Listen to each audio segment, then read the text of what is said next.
Okay guys, hello and warm welcome to my next stream. Today topics will be autobrake. What are the autobrakes, and a little bit talk more about the autobrakes.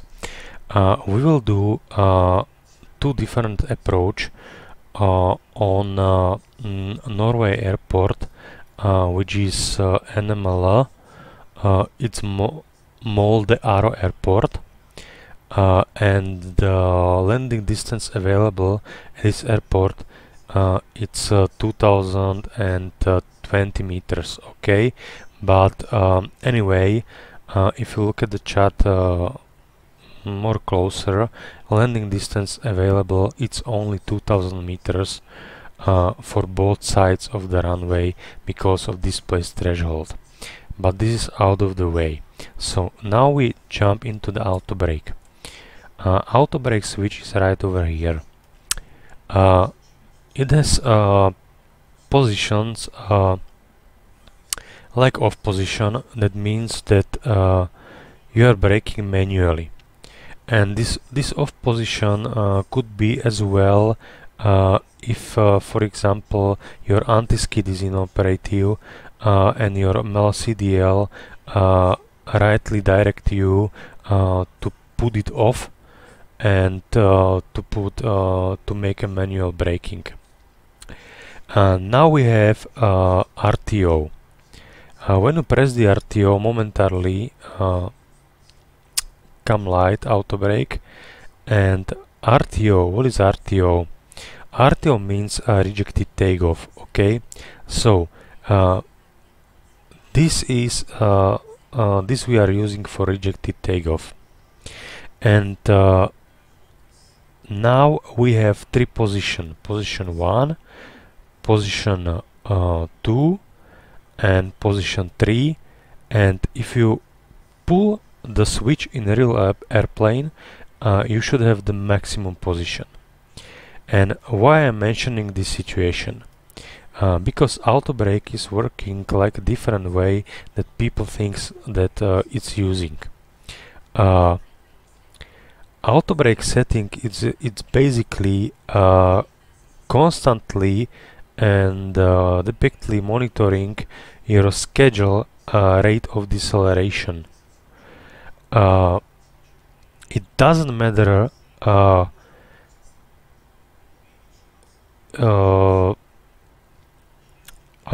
except of RTO, okay, and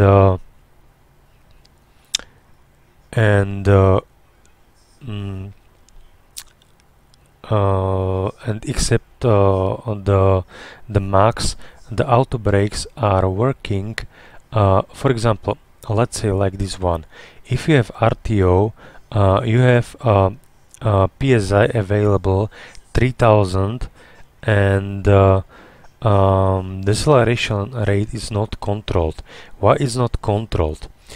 Because you may use reverse thrust, you may use speed brakes, and so on. That's why it's depicted right over there. Okay.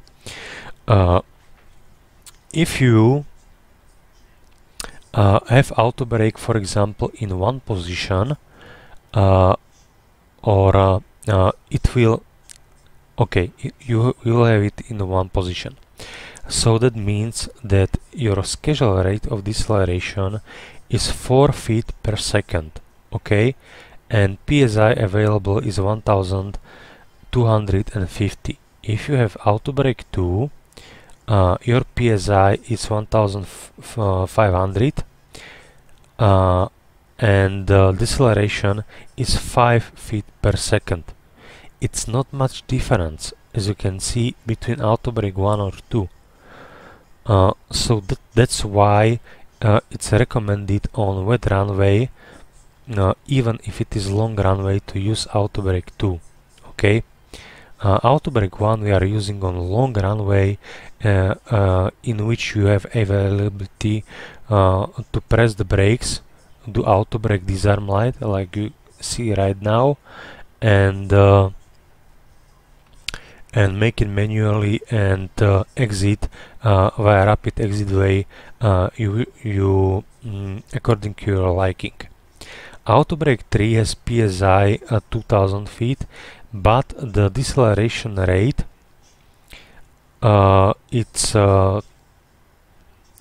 Autobrake 3, like this one, has the deceleration rate of 2000 psi, and it's 7.2 feet per second. Okay, so it much more. And remember, if you are, for example, performing an approach on Greece Island with short runway, you need to use the higher autobrake. Why? Because it's short runway. And you have two options. You use autobrake 3 with idle descent, and because the Greece Island have directly, let's say, one taxiway, and boom, you are on the apron on the stand. So in the idle descent you have hot brake temperature, and you have to wait for the cool down period. Okay, but if you are using full reverse thrust, that means that PSI available, it's no longer valid for you, or let's say, yeah, it's no longer valid for you. It's much lower, but the rate of deceleration is still the same. That means that 7.2 feet per second, but it leads to situation that you release the brakes and you don't have such a hot brakes, and you can make a quick turnaround. But be aware of the fact that in this case you need to cool down a little bit engines, because you are using with the hot temperature high thrust reverse. So now we are performing two approaches. As you can see, we have 2000 meters of runway. We performed the approach with exact weather conditions. I put 30 degrees of centigrade and standard QNH 1013 with the same payload, same fuel, same flap settings, everything is the same. So we have the same conditions, and we perform two approaches. One approach will be without the reverse, okay, and one will be with the reserve, okay, and you will see difference, that you will see that the distance when we stop will be approximately the same, and but the temperature when we are using the reverse will be a little bit lower. I don't know why. It should be quite much lower, but it will be a little bit lower. Okay, so this is the basic idea. But anyway, no matter how autobrakes you are using, when you touch down and you don't have the MEL, that you have a thrust reverse inoperative, you always have to put into interlock position. That means that you have it open, but there is no airflow right over there. Okay, so this is what we are going to do. So that was the explanation. Here I will put the photo from technical book for you, just to memorize and just to have the better view how it looks like. And now we are going to perform these two approaches. I hope it will be successful.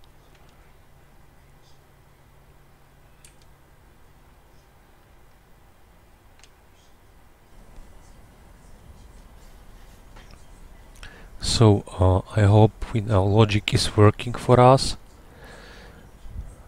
Yes, it's working, that's perfect. We can disengage the autopilot. We can recycle the flight director switches. We can deselect the speed into the arm position.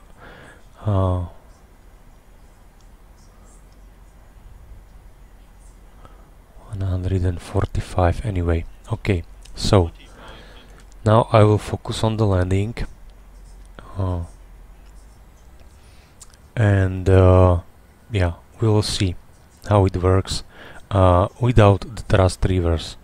And then we will perform another approach, and with autobrake 3 approximately the same I would like to make it with the same payload, but the fuel will be approximately more or less 4 tons like we have right now, in order to have the same conditions. Okay.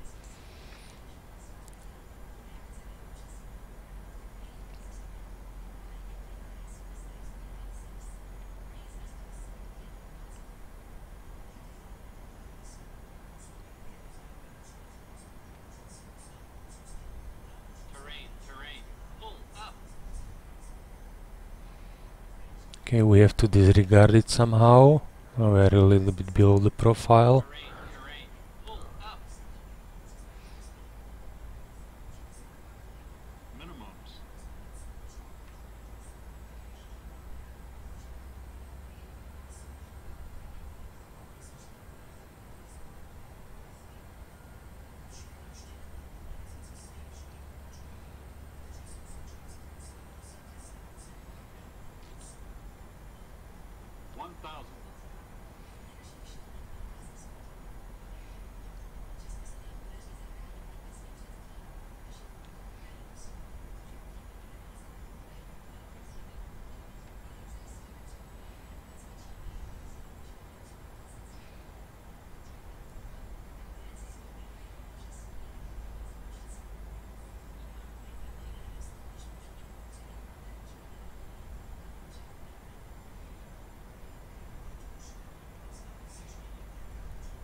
Okay, so we are a little bit below the profile, but anyway, we have to focus on the touchdown point right now, not even on the puppy.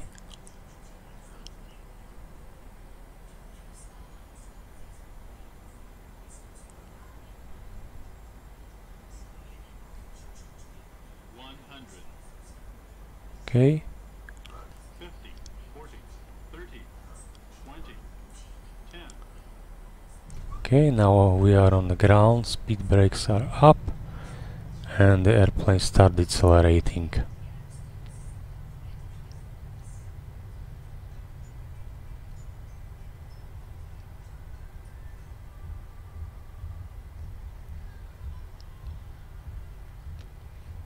So as you can see, with the temperature like this one, the deceleration was autobrake 3 was really the best solution, because autobrake 2 won't be enough. And as you can see right now, I'll stop the airplane. We have a brake temperature of 2. Okay, so, and now I will stop the video and reposition myself back to the approach position. So we are performing another approach with a thrust reverser operative right now, and autobrake is set on 3. The only difference is, I don't know why, we have 300 kilograms more for our according to our previous gross weight, so that means 62.9. I will little bit calm down the FMC. 145 again, but before B145 plus 5 knots we can basically do nothing, so our approach will be a little bit faster within 5 knots, but I guess it will make no problems for us. Okay, we can put the altitude, go around altitude, and now I will disconnect the autopilot, recycle the flight director switches. I will deselect the speed, and here we go. So cross fingers for another approach, and we'll see how it performs. And with the braking right now, because according to my opinion, then there is something wrong. Like here. We have 30 degrees of centigrade and 2000 meters long runway, and with brakes 3 it was only on 2.0 brake temperature, so that means that it was quite low. I don't know why, I don't know what is the reason, because the weather is the same, the airplane payload is the same, fuel is 300 kilograms above, but anyway, but there is a big difference between approach speed, which I don't understand, because it should be the same. So yeah, we'll see. We'll put it like this one. Okay, we are slightly below the profile, so I'll correct myself.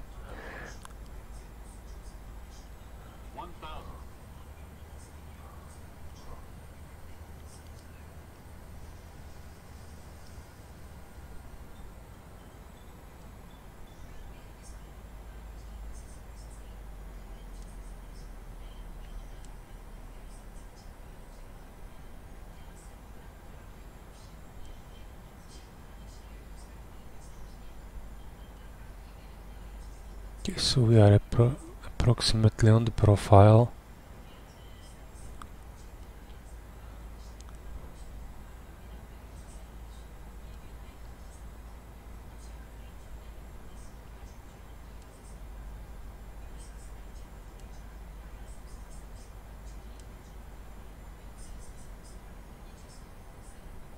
Can go down, and speed can go a little bit down, but that's basically okay. We have approximately 4 right, but I am focusing on the touchdown point as before, so I hope it will be okay.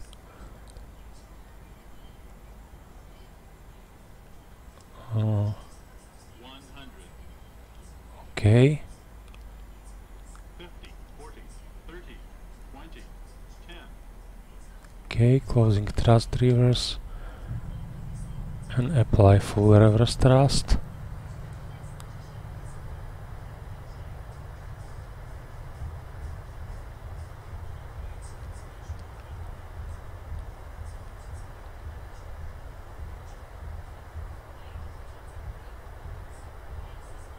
Okay, we have 60 knots, so closing thrust reverse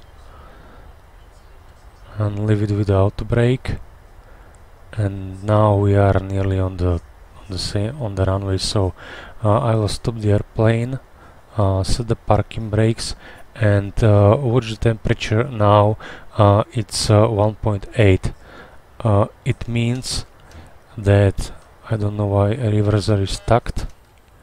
It shouldn't be stuck. Okay, right now, and as you can see, the brake temperature is lower, but as you can see, the distance is nearly the same.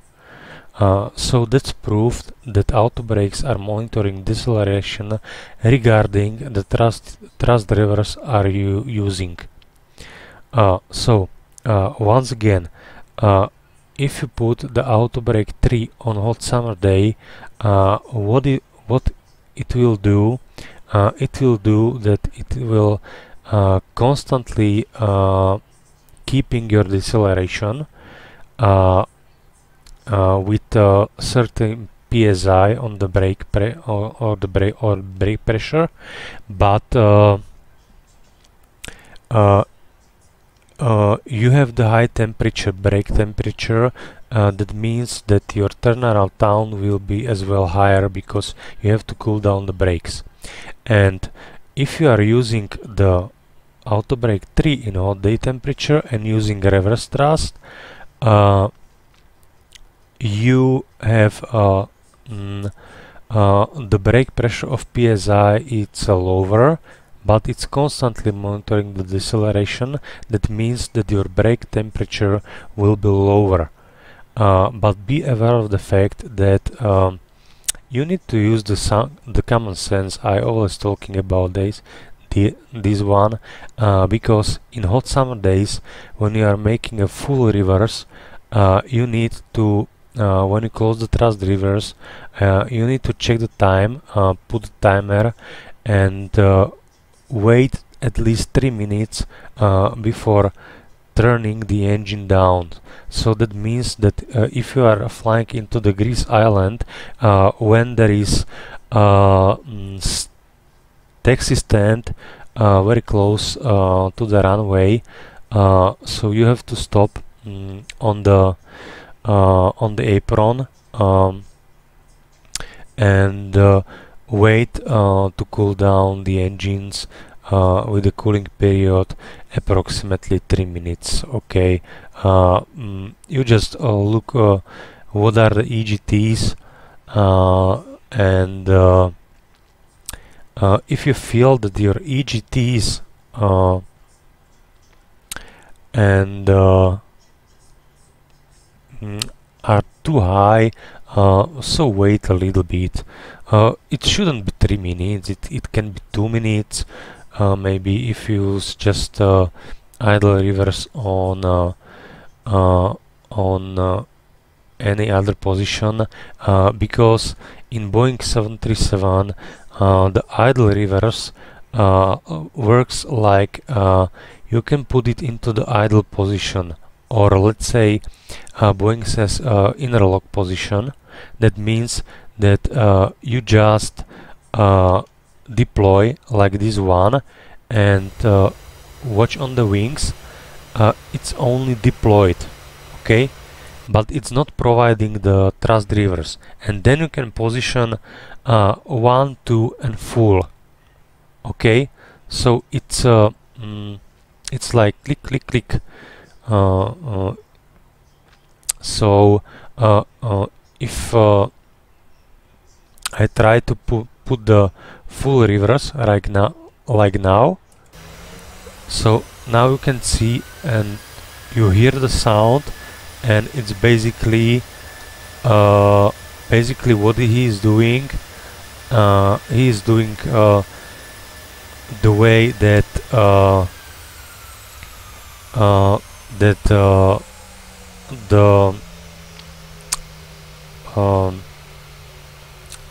the jet blast from the engine, it's going through this hole, and he's pushing forward. And always close the thrust reverse at 60 knots, because you can suck all the contaminations of the runway. So that was the basic explanation. Okay, so I hope you liked the video much, and see you next time soon.